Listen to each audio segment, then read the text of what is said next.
Bonjour, je voudrais raconter dans cette vidéo la vie du vénérable Matt Talbot, qui est, on pourrait le dire, le patron des alcooliques. Ça veut dire celui qui est efficace parce qu'il sait ce que c'est, il l'a vécu, pour aider ceux qui ont pris par une addiction quelconque, que ce soit l'alcool ou la drogue, pour les aider à en sortir. Alors, d'abord, je voudrais raconter sa mort. Ça se passe exactement le 7 juin 1925. Il y a un homme que personne ne peut remarquer, une sorte d'ouvrier âgé, qui se dirige vers l'église, comme d'habitude, comme tous les jours, très humble, donné à la prière, avec un chapelet autour de la main. Et puis brutalement, il s'écroule, il tombe par terre. Et les gens se précipitent, et manifestement, il a fait une attaque, et il est mort. Alors, on prévient, je dirais, ceux qui s'occupent à l'époque, qui l'emmènent à l'hôpital. Et là, on constate qu'effectivement, il est décédé. On charge donc une religieuse, ça se passe en Irlande, à côté de Dublin. L'Irlande est un pays catholique. Une religieuse infirmière qui va se charger de faire sa toilette mortuaire avec beaucoup de respect et de préparer son corps pour l'enterrement.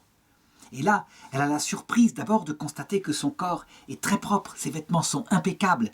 Mais surtout, quand on le déshabille, eh bien, on trouve sur lui toutes sortes d'objets de piété. Et aussi des cilices, ça veut dire que cet homme-là s'imposait des pénitences, un peu comme le font les moines. Les pénitences, à quoi elles servent? Eh bien, en fait, à se souvenir, par exemple, quand on porte une chaîne serrée autour de la taille, qui est un petit peu comme ça, qui serre la chair, à se souvenir qu'on ne peut pas retomber dans ses travers, et en particulier dans sa sensualité de jadis. Il portait cela, avec toutes les médailles. Alors on essaye de se renseigner, et puis personne ne semble le reconnaître. Et finalement, l'enquête va annoncer qu'il s'agit de Matt Talbot. C'est un ancien ouvrier, maintenant retraité. Il a 70 ans. Et alors, ce qui est curieux, c'est que quand sa mort est annoncée, voilà que les gens partout sont beaucoup touchés et des dizaines de gens, des centaines de gens, des milliers de gens viennent se recueillir devant lui. Et c'est ainsi qu'on va découvrir qu'en fait, son histoire est une histoire peu banale. Alors, qui est-il? Eh bien, cet enfant naît exactement en mai 1856, dans une famille irlandaise, catholique, une famille qui connaît la pauvreté, une famille ouvrière, qui a des qualités de très grande piété, mais aussi, je dirais, de très grande misère. Et à cette époque-là, il faut le savoir, dans le monde ouvrier, un peu partout, eh bien, le grand fléau qui règne effectivement, c'est quand même l'alcoolisme. Sa maman, comme toute solide irlandaise, lui communique les bases de la foi et lui communique suffisamment d'amour, et en particulier de la Sainte Vierge dont j'ai mis derrière moi l'image, afin qu'il ne l'oublie jamais dans les grands malheurs qui vont lui arriver. Alors il va d'abord à l'école, chez les frères des écoles chrétiennes, qui sont des religieux, qui donnent des cours par ailleurs, mais qui ne sont jamais prêtres. Et donc il reçoit ici un complément de formation chrétienne. Et puis à 12 ans, eh bien, il faut bien se mettre à travailler. Et c'est là qu'il va découvrir l'alcool. Alors d'abord, il y a effectivement une ambiance d'odeur d'alcool partout dans l'air, donc ça joue. Mais aussi, il constate qu'avec les camarades, avec les autres apprentis, eh bien, le fond des bouteilles, il y a un moyen, on peut les vider, et finalement, personne ne s'en aperçoit, et donc il le fait avec les autres. En fait, son alcoolisme va commencer par l'un des mécanismes, parce qu'il y en a deux. L'alcoolisme peut commencer parce qu'on se fait entraîner par de mauvaises fréquentations. Et c'est son cas. Et le produit en lui-même provoque ce qu'on va appeler une addiction, mais ce que les anciennes théologies appelaient le péché capital. Je vais expliquer ce que c'est. Et puis il y a un deuxième mécanisme, c'est quand quelqu'un connaît dans son cœur des angoisses, ce qui n'est pas son cas, c'est un gamin de 12 ans, donc il est sans souci. Mais quand certains connaissent des angoisses, il peut arriver qu'ils découvrent, par malheur, que ce produit eh bien, libère un certain temps l'angoisse. Et c'est une fausse libération, évidemment, parce qu'il ne vient que remplir des espèces de récepteurs dans le cerveau qui fait que quand on n'a plus de produit, eh bien, l'angoisse revient encore plus forte et donc on doit en reprendre. Et c'est un cercle vicieux, un cercle de toxicomanie. Pourquoi est-ce que l'Église appelait ça dans le temps le péché capital? Capital, à ne pas confondre avec le péché mortel. Eh bien parce que ça vient du latin caput, capitis, la tête. C'est comme la tête d'un corps monstrueux. Le corps monstrueux, en l'occurrence ici, c'est le plaisir que donne l'alcool. Et cette tête fait que, peu à peu, elle entraîne le corps dans une lente dégradation, comme une pente glissante, finalement. Donc un péché capital, c'est l'équivalent de l'addiction. Et évidemment, comme il faut se procurer de l'alcool, peu à peu, il va falloir, par exemple, se mettre à voler pour se procurer l'argent qui permet d'acheter l'alcool. Et puis, parce que l'alcool a un effet sur le corps, on va se mettre, par exemple, à crier sur sa famille, parce qu'on est très excité, on est en manque dès qu'il y en a un peu. Enfin bref, c'est véritablement une dégradation. Et ce péché capital, eh bien, il a la propriété de conduire, bien sûr, à des péchés mortels. Des péchés mortels, ça veut dire des actes qui tuent la confiance de ceux qui nous entourent, qui détruisent les relations affectives et familiales.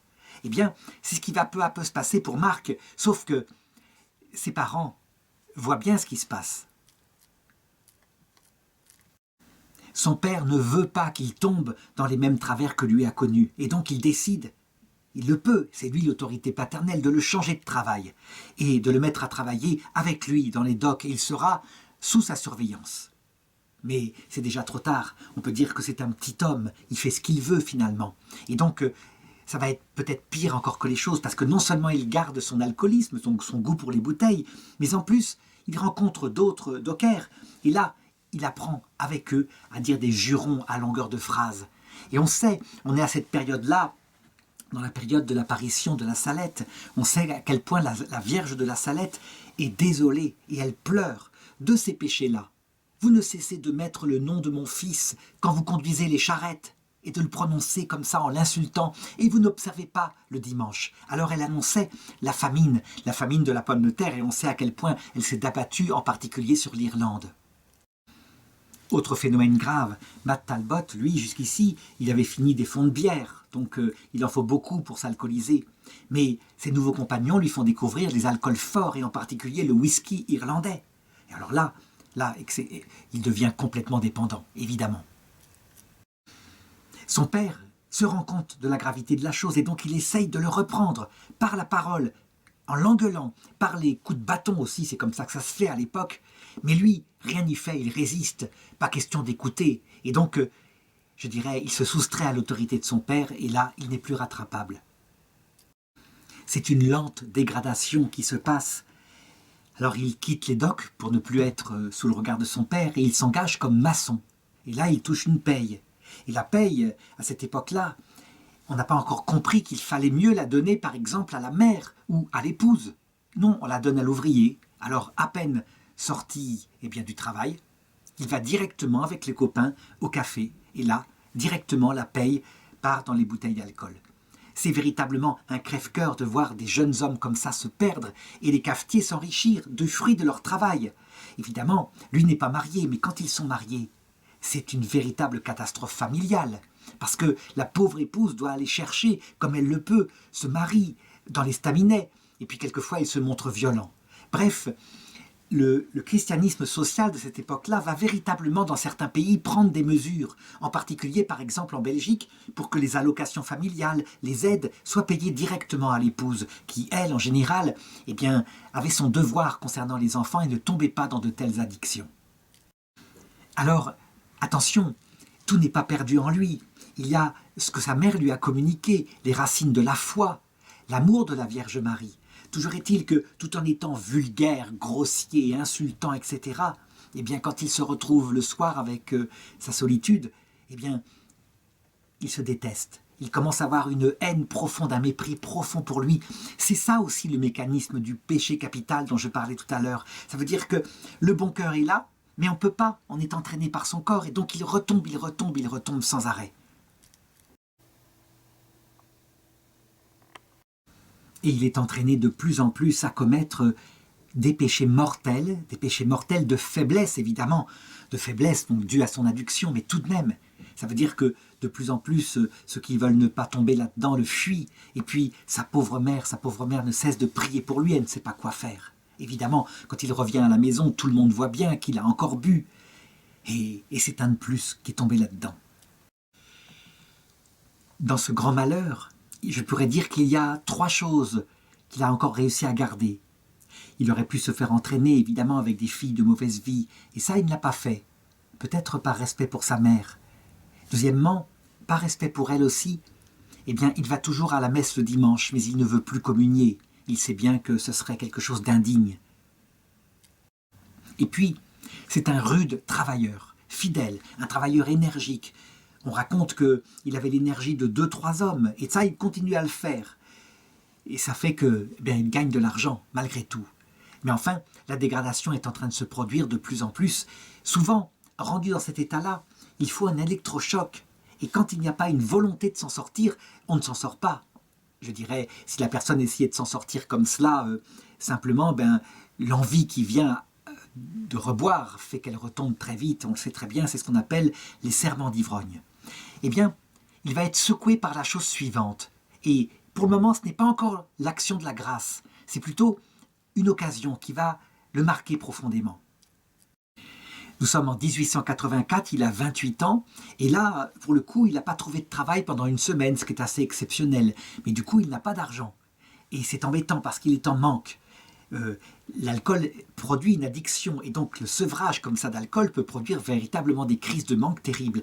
Alors il se dit qu'il va se poster à la sortie des ouvriers, et lui qui a payé si souvent des coups à des copains, eh bien il y aura bien un copain qui va l'inviter à aller boire un coup avec son frère d'ailleurs qui est là.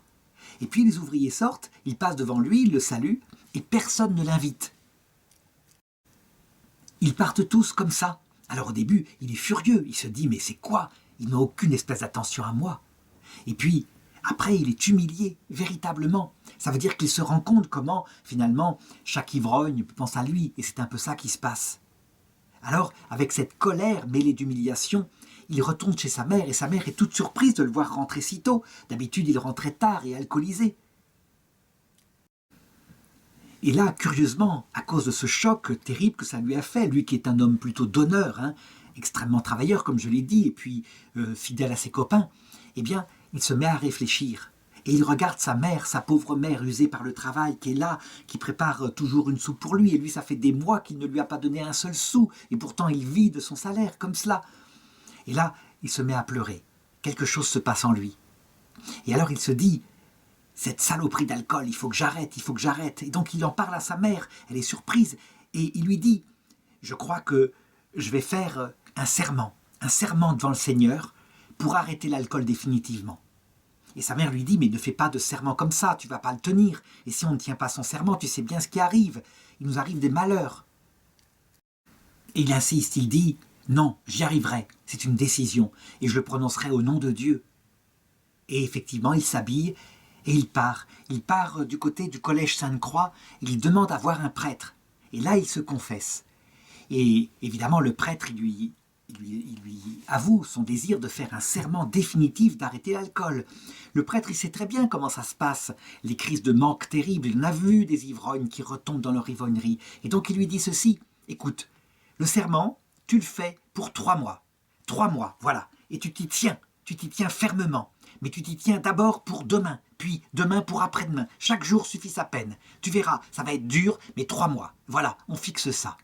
Et il accepte, et il le fait. Il met sa foi en avant dès le lendemain. Il n'a pas bu, et il va à la messe à la paroisse Saint-François-Xavier. Et là, il communie, et il revient avec cette espèce de sensation de tendresse du Seigneur dans son cœur qui l'aide. Et là, il commence à entrer dans son sevrage, parce que c'est un véritable sevrage, et ça va être terrible, effectivement. Le manque d'alcool le saisit très vite. Et ses mains se mettent à trembler, et de la sueur coule sous son front, tellement il y a ce désir d'alcool. Alors il se lance à corps perdu dans le travail, il travaille. Et le plus dur, c'est le soir, évidemment, quand il sort du travail. Et il faut qu'il rentre chez lui, mais quelquefois, pour faire passer ce besoin d'alcool, il marche dans la ville. Et un jour, il n'en peut plus. Il entre dans un café avec des clients.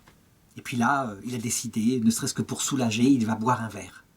Le problème, c'est que le barman ne sent pas le voir du tout. Il ne vient pas du tout à sa table pour lui proposer ce qu'il veut. Et ça va durer. Et du coup, il réfléchit, il se dit, c'est peut-être le Seigneur avec son ange gardien qui m'aide. Et donc il ressort du troquet, il n'a pas bu. Dès qu'il le peut, il va à l'église. Il se met à genoux devant le Saint-Sacrement. Et là, il supplie le Seigneur de l'aider. Il tient. Et il sent cette force qui vient l'aider, sinon il tomberait évidemment dans l'alcool. Alors il va passer par tous les moments qu'on peut imaginer, les moments de souffrance intérieure, comme la dépression, des nuits de l'esprit, des nuits des sens, le fait d'une sécheresse totale. Et puis il ne peut plus, les mois passent, Et à un moment donné, complètement découragé, il s'affale sur une chaise et il dit à sa maman « Tout ça est inutile. Maman, les 3 mois terminés, tu verras, je vais boire encore, je n'ai trop envie. C'est plus fort que moi. » Eh bien, sa mère, loin de le décourager, l'encourage en lui disant « Non, tiens bon, tu verras, t'as passé le principal. C'était le début qui était les souffrances les plus terribles. Après, ça sera juste des pensées. Et tu t'appuies sur la prière, tu pries, tu verras. Le Seigneur va t'aider, il te donnera la force. » Donc elle lui redonne courage. Et donc, il arrive à tenir ces 3 mois. Et c'est vrai que c'est curieux parce que au bout de ces 3 mois, c'est plus tout de même des souffrances physiques comme il avait au début. C'est plutôt l'envie de boire qui est là. Et donc c'est à la fois difficile, mais c'est plus facile tout de même. Il n'en est pas malade comme il était avant. La prière l'a énormément aidé au point qu'il a commencé à prendre goût à elle, et en particulier au chapelet. Parce que le chapelet lui permet de se concentrer. Ça part d'un début, ça termine à une fin, et donc ça permet vraiment de durer. Alors, il retourne voir le prêtre au bout des 3 mois achevés. Il est complètement étonné, ce prêtre qui lui a tenu le coup. Et alors, il décide de renouveler son vœu. Et le prêtre lui dit « D'accord, mais cette fois, 6 mois. On essaye 6 mois. Et tu tiens bon, hein? Tu tiens bon. Si tu trahis ton secret, ton sermon, tu verras ce que tu verras. » Donc il lui met la force intérieure, la menace qu'il faut, suffisante, et puis l'amour du Seigneur pour qu'il reprenne sa résolution, parce que rien n'est gagné, bien sûr. On sait à quel point les alcooliques anonymes, par exemple, savent qu'on est à vie en danger par rapport à cet alcool. Et donc il ne faut pas recommencer même un seul verre. Les 6 mois là vont être plus faciles, ne serait-ce que parce qu'il a remplacé le plaisir de l'alcool par le plaisir de la prière. Ça veut dire que le Seigneur le comble maintenant de grâces sensibles, véritablement. Et je dirais, ce besoin de plaisir, eh bien, il y trouve son compte. Si bien que les 6 mois passent, et il se donne encore plus qu'il l'avant à son travail. Il est beaucoup plus sérieux, beaucoup plus en santé par rapport à ce travail. Si bien qu'au bout des 6 mois, eh bien cette fois c'est décidé, il le fait avec le prêtre, il décide de faire un vœu de tempérance par rapport à l'alcool à vie, pour toujours, de ne plus jamais retoucher à cette saloperie de produit. Ce qui s'est passé, c'est qu'en même temps que son sevrage par rapport à l'alcool, eh bien en même temps, sans s'en rendre compte, il est devenu un homme de prière, un homme d'oraison. Si bien que tous les matins, il s'arrange pour aller à une messe. Et pour ça, ça tombe bien parce que son travail commence juste après la messe. Donc les horaires sont tout à fait géniaux. Et puis il passe des heures en prière dès qu'il le peut. Et il travaille. Et il retourne à la maison. Et il donne la paye à ses parents. À un moment donné, eh bien, l'horaire de la messe est changé. Et ça, c'est très embêtant parce que du coup, il ne peut plus y aller le matin. Eh bien, il est tellement donné au Seigneur que tout simplement, il démissionne de son travail et il va prendre un métier d'ouvrier, un simple manœuvre chez un marchand de bois, et le travail commence plus tard, il commence à 8 heures. Donc sa besogne est une besogne de manœuvre, ça consiste à décharger des camions à longueur de journée. Eh bien, il le fait pour pouvoir aller à la messe le matin. À un moment donné, son horaire change encore, et donc il va à la messe cette fois le soir. Alors après sa journée de travail, il rentre chez lui, et là, il se lave, il met des vêtements propres. Il veut honorer son Seigneur qui l'a sauvé de manière si forte, et il se rend à la messe. Il y va ainsi tous les soirs, et il avoue à son confesseur, « J'ai beaucoup désiré le don de la prière, et j'ai été vraiment exaucé. C'est incroyable, la prière lui est facile. » Alors le confesseur est là, qui fait une vraie direction spirituelle, qui lui indique que tout ne sera pas toujours tout rose, etc. Mais lui, il n'en est pas là. Il s'en fiche, il est fidèle, il est passé par de tels sacrifices que, je dirais, maintenant les grâces sensibles sont bien loin, mais c'est le Seigneur qu'il cherche. La spiritualité de Matt Talbot, à partir de cette époque-là, va avoir 2 pôles. D'abord, l'Eucharistie, la présence réelle de Jésus dans le tabernacle, eh bien, le saisit. Il passe des heures devant lui, et dès qu'il le peut, il communie. Et puis, deuxièmement, la Vierge Marie. Et ça, c'est très important. Il n'est pas marié. Et la présence dans son cœur, la présence spirituelle de la Mère de Dieu, véritablement lui donne cette délicatesse de cœur. Lui, rude ouvrier, habitué à faire des travaux au milieu d'autres ouvriers tout aussi durs que lui donne cette délicatesse de cœur qu'il faut, tout en maintenant en lui la force de caractère qui fait sa qualité. Et il approfondit sa fréquentation de la Vierge en disant tous les jours le rosaire complet, qui était à l'époque l'équivalent de 150 Ave Maria, où on méditait trois dizaines, les mystères joyeux, les mystères douloureux et les mystères glorieux. Maintenant, il y a 200 Je vous salue Marie, puisque le pape Jean-Paul II a ajouté les mystères lumineux. En 1912, il a 56 ans, et voilà qu'on lui fait découvrir un traité qui va le bouleverser une fois de plus, c'est le traité de la vraie dévotion à la Vierge Marie de Saint Louis-Marie Grignon de Montfort. Et là, Saint Louis-Marie Grignon de Montfort parle d'une chose qui parfois n'est pas comprise, qui est rejetée par des théologiens. Il parle du saint esclavage à la Sainte Vierge. Et il recommande, comme sacramental pour signifier qu'on se fait l'esclave de la Sainte Vierge, de porter une chaîne sur soi.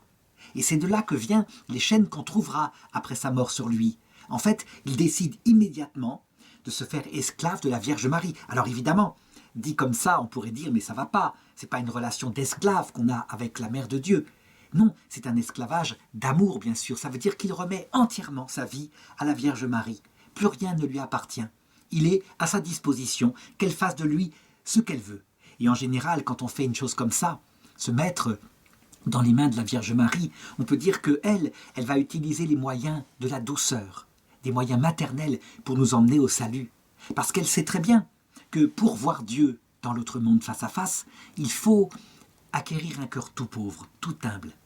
Et donc, il faut passer par certaines souffrances en général, ou alors on peut y échapper par la compassion.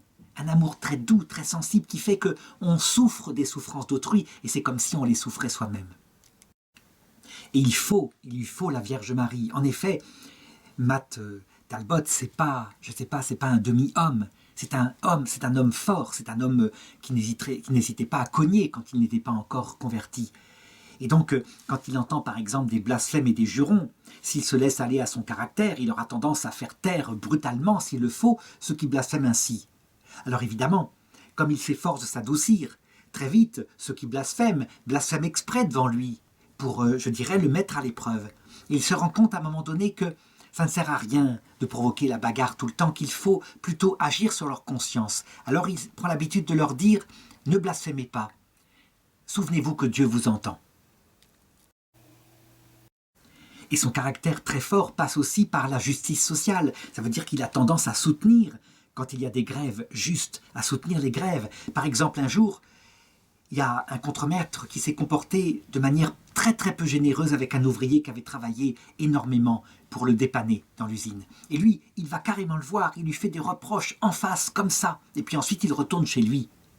Et à force de dire son chapelet, de prier la Vierge toute la soirée, il se dit que manifestement il a été trop dur avec cet homme-là, qu'il aurait pu utiliser un langage plus doux. Et donc le lendemain, il va le trouver et il lui dit « Notre Seigneur m'a dit que je devais vous demander pardon, alors je viens le faire. » Sa droiture de cœur, sa force de caractère, son honnêteté, son soutien pour ceux qui subissent des injustices fait que on finit par voir que c'est un homme et à le respecter profondément. Et en plus, il n'est pas un triste compagnon, il n'est pas que sérieux, il n'est pas que sinistre. Quand on rit et que la plaisanterie est, je dirais, de bon goût, eh bien il rit résolument avec les autres. C'est un gai compagnon. Ce que ses compagnons ne savent pas, c'est le genre de vie qu'il vit chez lui, parce que maintenant il vit seul. Depuis 1890, il a voulu rentrer dans le tiers-ordre franciscain.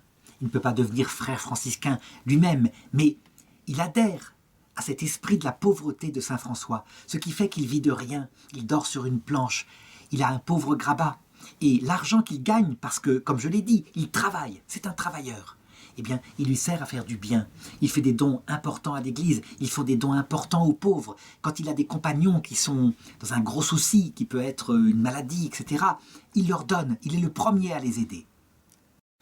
En fait, ceux qui l'ont connu disent que quand on regardait sa vie, surtout après la mort de sa mère, où là il pouvait être totalement donné à Dieu, il faisait penser à ces premiers moines, durs avec eux-mêmes, arrivés en Irlande, qui ramenaient le modèle de la vie monastique depuis l'Égypte et qui appliquaient les mêmes pénitences.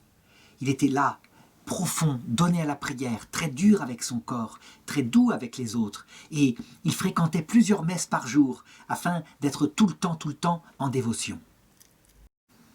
C'est un moine alors qu'il n'est pas consacré à Dieu, si bien que son confesseur veille à ce qu'il n'entre pas trop loin dans les pénitences. Par exemple, un jour, alors qu'il porte habituellement des habits très usés, eh bien, on lui offre des vêtements neufs qui appartiennent à un mort, quelqu'un qui est mort récemment.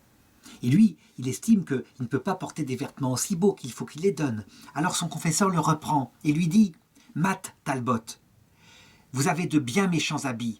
Voilà qu'on vient de vous offrir un costume neuf. » Il répond « Mon père, j'ai promis au bon Dieu de n'en jamais porter de neuf. » Eh bien, le curé lui répond « Eh bien, c'est précisément le bon Dieu qui vous envoie celui-là. » Alors Matt Talbot répond « Alors, si c'est le bon Dieu qui l'envoie, d'accord, je le prendrai. » Il se rend compte aussi que la piété est une chose, mais qu'il faut absolument progresser dans la connaissance du Seigneur, parce que la connaissance nourrit l'amour. Et donc, il y a une chose qu'il aime acheter, et là l'argent il le consacre à ça, ce sont des livres en particulier venant de saints docteurs, qui peuvent le conseiller dans sa vie spirituelle. Et il prend des notes. Par exemple, on trouve dans ses notes une espèce de carnet où il a noté les choses les plus importantes, ceci. Il a marqué « Le temps de la vie n'est qu'une course vers la mort, dans laquelle il n'est permis à aucun homme de s'arrêter. La liberté de l'esprit s'acquiert en se libérant de l'amour-propre, ce qui rend l'âme disposée à faire la volonté de Dieu dans les plus petites choses. » Ce sont des maximes comme ça, il les a repérées, là où il faut, et il les garde, comme étant ce qui dirige sa vie. Une troisième, il a noté quelque part, l'usage de la volonté consiste à faire le bien. Son abus consiste à faire le mal. C'est du bon sens, mais tout est dit. Et encore une, dans la méditation, nous cherchons Dieu par le raisonnement et les actes méritoires, mais dans la contemplation, nous l'apercevons sans effort. Et du coup, dans sa grande fidélité, eh bien, il reçoit des grâces qui sont extraordinaires. Il devient un vrai contemplatif. On a affaire à un moine de très haut niveau, et il ne s'en rend pas compte, bien sûr. Toujours est-il qu'il fait quelquefois des confidences. Il dit à sa sœur un jour qu'il est malheureux, si tu savais, de constater le peu d'amour des hommes pour Dieu. Suzanne, si tu savais la joie profonde que j'ai eue la nuit dernière à m'entretenir avec Dieu et avec sa Sainte Mère. Évidemment, c'est une phrase saisie au vol que elle va noter parce que il est très silencieux, il ne parle pas de lui, il ne parle jamais de son âme, mais ça, elle l'a noté. Il passe ses nuits à s'entretenir avec Dieu et avec sa Sainte Mère. Alors ensuite arrive la période 1911-1921, donc de ses 55 à ses 65 ans, et c'est une période politiquement très très troublée en Irlande. Il y a de durs conflits par rapport au travail, le travail qui manque parfois et le chômage qui arrive. Il y a ensuite la guerre 14 qui commande. Certes, l'Irlande ne s'engage pas dans la guerre, mais je dirais les autonomistes irlandais, eux, en profitent pour essayer de combattre les Anglais. Il y a donc des grèves, des manifestations, il y a des assassinats. Au milieu de ces troubles, on pourrait dire que Matt pourrait très bien se mêler de politique. Eh bien, il s'en garde bien.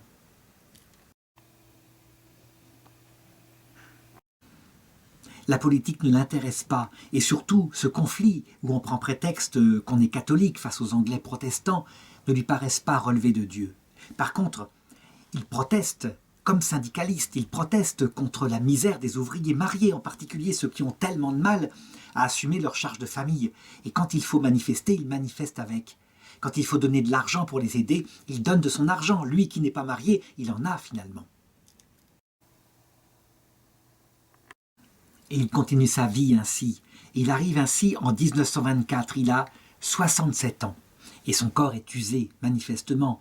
D'abord parce qu'il a travaillé avec une énorme énergie, et puis il y a toute sa phase d'alcoolisme qui laisse des traces tout de même.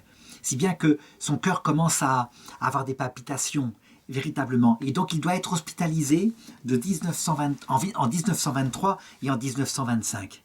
Donc là, des religieuses l'aident comme elles le peuvent. Elles sont surtout en admiration devant sa piété, sa ferveur très grande. Elles constatent que souvent, il quitte sa chambre comme ça, sans prévenir.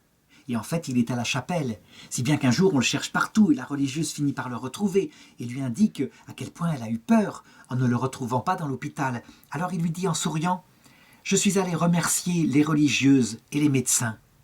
N'était-il pas juste que maintenant je remercie le grand guérisseur, ça veut dire Dieu. Et elle rit et elle voit que, effectivement, c'est tout à fait normal.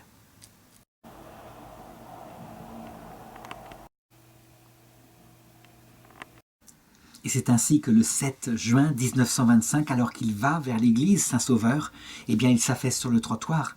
Il y a une dame qui se précipite, qui prévient, qui essaye de lui donner un verre d'eau. Matt ouvre les yeux, sourit et laisse retomber sa tête. Il est enfin face à la grande rencontre avec le grand guérisseur, lui qui l'avait désiré toute sa vie. Évidemment, quand les gens apprennent sa mort, c'est là qu'on voit à quel point il les avait marqués par sa piété. On se moquait de lui. En fait, on le respectait profondément. Si bien qu'à son enterrement, c'est un véritable, je dirais, c'est une foule qui se présente à son enterrement. Il est enterré le 11 juin 1925 au cimetière de Glasnevin. Et alors, tout de suite, eh bien, des femmes, mais aussi des hommes, commencent à le prier pour qu'il les aide par rapport à leurs propres addictions concernant l'alcool. Et ici et là, des œuvres secrètes, mis sous le patronage de Matt pour se libérer de l'alcoolisme. Il commence à être connu dans l'Europe entière, ne serait-ce que par les œuvres qui comme ça se créent, et même le pape Jean-Paul II a écrit sur lui un petit livre. Du coup, n'y tenant plus, en 1931, l'archevêque de Dublin décide d'ouvrir une enquête pour vérifier sa vie et éventuellement l'héroïcité de ses vertus. Et puis, on se rend compte que oui, ça mérite d'être prolongé, si bien qu'il est déclaré par Paul VI vénérable. Vénérable, c'est une étape qui peut conduire à sa béatification. Maintenant, ce qu'il faut faire pour obtenir la béatification, eh bien, il ne faut pas hésiter. Quand on a une addiction très profonde à l'alcool et qu'on se confie à Matt Talbot, si on est libéré brutalement de cette addiction, et ça peut arriver, alors il faut en témoigner. Parce que ce genre de choses-là, qui ne sont pas naturelles évidemment, pourront faire avancer la cause de sa béatification. En attendant, c'est certain, du haut du ciel, lui qui est passé par là, il est devenu un peu l'ange gardien de ceux qui tombent dans cette genre d'addiction. Et je suis certain que s'il pouvait donner un conseil, il dirait aux jeunes, ne commencez pas, c'est beaucoup plus simple.